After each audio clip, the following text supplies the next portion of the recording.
metropolitan cities like Delhi, people often rely on ride-sharing apps like Uber, Ola, Rapido, etc. for convenient travel. But just how safe are these apps for women? Our team logo set out to ask people in the streets of Delhi to understand their thoughts, opinions, and concerns regarding the safety of such platforms.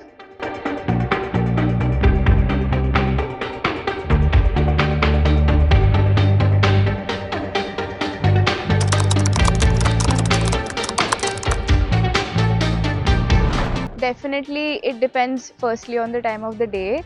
At night, it's definitely unsafe because I have had my own personal experiences as well. Drivers are very rude and they harass a lot. Not really. I mean, I for one never feel safe when I'm traveling alone. I do send my live location to someone from my family and someone who is in Delhi just in case if someone if like something happens or something. So I always send my live location with the caption just in case. So they no. Personally, I haven't faced it to be honest, but there is always this concern that, yeah, there is this lingering fear that something might happen. I mean, we always keep our guards up, we always share the location with our near ones and everything.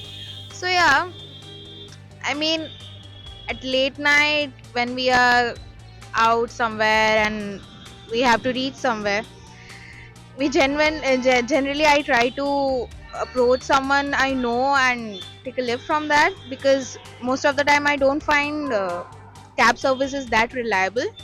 But then again, there are times when I have no option left, so yeah, I have to do what I have to do. Recently, as I was coming from somewhere to my house, one of the drivers he asked me to give him extra money, and when I did not go ahead with that, he proceeded to verbally abuse me. So that happens a lot with women. One time my friend was just coming out of like a club, and the thing that happened that the driver kept looking at her in such a way that she felt very conscious about herself, and that shouldn't happen to anyone, to be honest. I mean, what am I doing in my personal space shouldn't be judged by anyone. One day I took a Rapido bike from my college till my home, till my flat, and it was around 7:33 p.m. on evening, and the driver was asking about my personal things. Suddenly, he started out of nowhere that I'm graduated from the from DU. Where were you graduated from? And he started talking about my personal life. That do you have a boyfriend? If you want my number, I can share with you, or if you want to party somewhere in Delhi, I can share the location with you. And I was like, what is this? I don't want this. Okay, and he just dropped me, and I was like, thank God, he just dropped me. And it was around only 7:33 p.m. It was not that late night, so I was very worried about this. And after that day, I just started taking bus from my college. So we in my perspective, I don't feel safe to ride Uber alone at night. So even me, I face some instances where the Uber drivers are rude or that I don't feel safe. See, the experience is very subjective and also very locality based. uh, for me personally, it was more of a good experience, but again, I have had my share of bad experiences as well.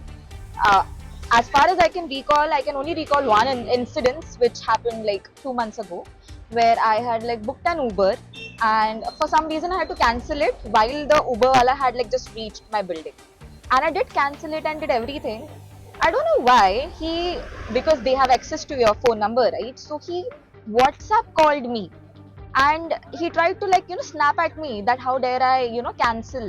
Like, I mean, I don't know what ego, what anger he had, and he was maybe venting it out here, but it felt very out of place. I mean, if he was so angry, he could have contacted with his company, right? That the customer ended it like in the last moment, and that he maybe needs a compensation or something for waiting, whatever.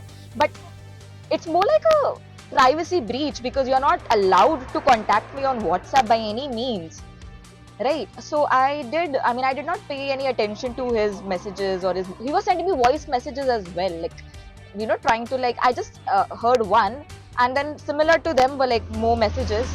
So then I kind of like contacted the company representatives, and then they snapped at him and they gave him a warning. So something like this happened, like not direct, like I did not have to come in direct contact with all this, but yeah, I did take the correct step at the correct time, and then the guy got the warning, etc. But yeah, this is what happened. Apart from that, I think my experience has been pretty nice. So at night, we faces, even not only me, but even my friends, we face some instances where we don't feel safe, and I, I think many girls also feel this kind of problem. So that's So it's not even about the bike or the auto or the cab. It's more about stepping out of the house at a certain point in a locality, and then you start feeling unsafe at that point itself. But then, yeah, I mean, there are certain ways. I mean, it's not that I do not feel scared. Anything can happen anytime. I might just simply run into an accident, right? But yeah, I mean, certain steps can be taken, I would say. Like, you can share your tracking link to like 2 3 people, not only your family members but also your friends, I would believe, who like stay very nearby. And then you can also like act, like what I personally do is like I try to do like acting that I'm talking to someone, especially like a guy, right? So that it feels like that I'm talking to someone, I'm not alone in that sense. So I try to do something. Now there are also chances that, let's say if you're traveling late night or midnight, so what happens is the driver can doze off, he can feel sleepy, and it can also like lead to accident, right? So what you can do is you can ask the driver to play music so that he stay alert. So try to talk to the driver, and first of all you can actually like just sense him, that is he okay, because if he's drunk, let's say, you can see him that he's drunk. So yeah, I mean, there are a lot of steps that can be taken. I really don't think that this is really safe right now. I mean, we have this emergency button in Ubers, but most of the time you'll notice that they are broken or something. And if you look at this, right, most of these cases nowadays, Uber and Ola, the drivers, they ask people to cancel the ride and then they'll take them for like less price, which is not safe at all. So this happen usually with the women, I think. And if personally, if my sister is going somewhere, I always ask for her live location and all, and I'll prefer dropping her, and I'll just bring her back. It's not safe at all. As in, if I'm going with my friends, right? If there's a girl with me, so I'll make sure that she reaches safely. And as a boy, I know I'll reach somehow, anyhow. But then for girls, it's really hard nowadays with Uber and Ola. Earlier it was with autos, now it's with Ola and Uber. As we heard from the experiences shared today, it's evident that for many, these apps don't yet feel like a truly safe space. While these platforms offer convenience, they often leave unanswered questions about the safety of their users.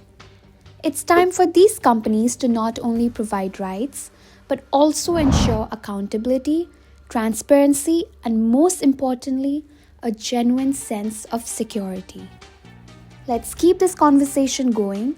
Do you feel safe using ride sharing apps? Share your thoughts in the comments below. And don't forget to like, share, and subscribe for more discussions that matter.